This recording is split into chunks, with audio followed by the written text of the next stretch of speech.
Ne combats pas pour Elohim. Il combattra pour toi. N'établis pas pour Elohim. Il établira pour toi. Ne prévois pas de plan. Il a déjà ses plans. N'a-t-il pas délivré par sa main? N'a-t-il pas montré ses prodiges? N'a-t-il pas montré? Voici, n'as-tu pas été son choix? Ne prends pas sa défense. N'a-t-il pas sa main pour se défendre? N'a-t-il pas établi pour accomplir? N'as-tu pas été son choix? N'as-tu pas été son choix? Voici, n'a-t-il pas mis son nom au-dedans de toi? Ne veut-il pas développer son fruit? Laisse-le agir. N'est-il pas capable de te faire justice sans que tes yeux ne le voient pas? Ne peut-il pas enseigner au travers de ton silence? Ne peut-il pas confondre au travers de ton silence? Ne t'a-t-il pas sélectionné parmi de nombreux vases? N'a-t-il pas sélectionné la matière pour savoir comment la façonner? N'a-t-il pas vu ton argile, ta tente, et dit, celui-là est celle que j'ai choisi. Ne bouge pas, ne te manifeste pas. Et voici Shaddai, voici Yireh, voici Zekar, voici Rapha agira. La position n'est pas vaine, mais l'agitation déplace une position. N'est-il pas une colonne de feu? Une colonne s'agite-t-elle? N'est-il pas une colonne de nuée? Voici, n'est-il pas le guide? Reste sur ta position, là où il t'a établi. Alors tu verras, tu comprendras le mouvement. Alors tu entendras.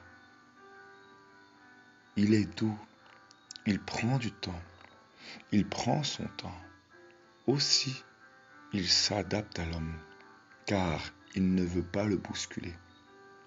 Il agit en secret, là où tu ne verras pas. Il avait déjà tout établi, car il connaissait les projets qu'il avait formés pour toi.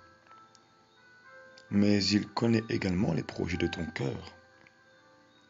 Il est le Tout-Puissant. Il est le pourvoyeur.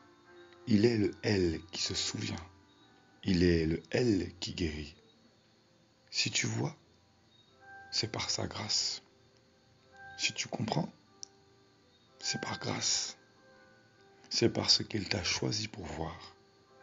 Ne t'arrête pas à ce que tu vois, car la connaissance enfle et pousse à la chute. Tu es le choix d'Elohim. C'est pourquoi tu vois. Sois positionné, apprends et comprends.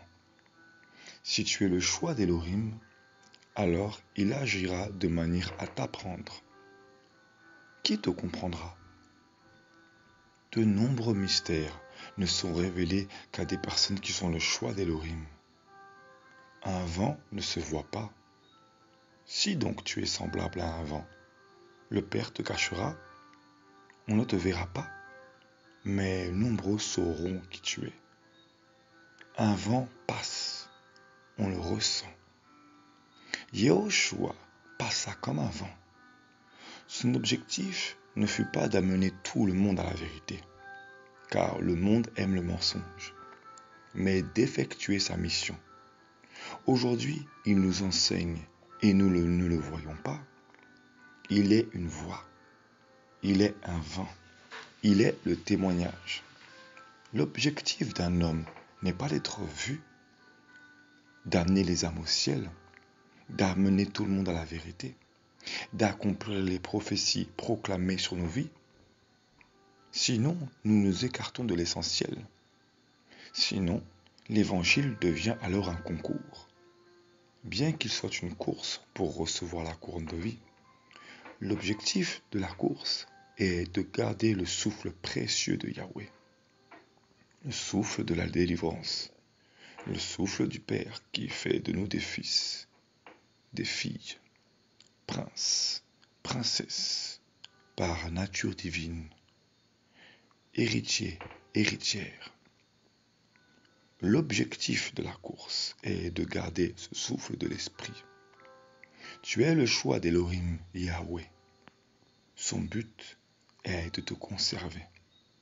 Son but est que tu ailles au ciel, que tu comprennes l'amour qu'il avait déjà pour toi avant la fondation du monde. Il veut que tu gardes précieusement cette vie. Qu'importe que tu n'aies pas de grandes manifestations. Ta nature est la manifestation de sa grâce. Qu'importe ta personnalité, reste positionné. Qu'importe que tu ne parles pas la langue des anges, que tu ne prophétises pas. Ce qu'il aime, c'est un cœur en réflexion, un cœur qui se remet en question, un cœur qui comprend. Une vie bloquée en apparence vaut mieux qu'une pluie de bénédictions terrestres sans l'intelligence. La bénédiction d'Elohim n'est suivie d'aucun chagrin. Il ne donne rien sans avoir façonné au préalable.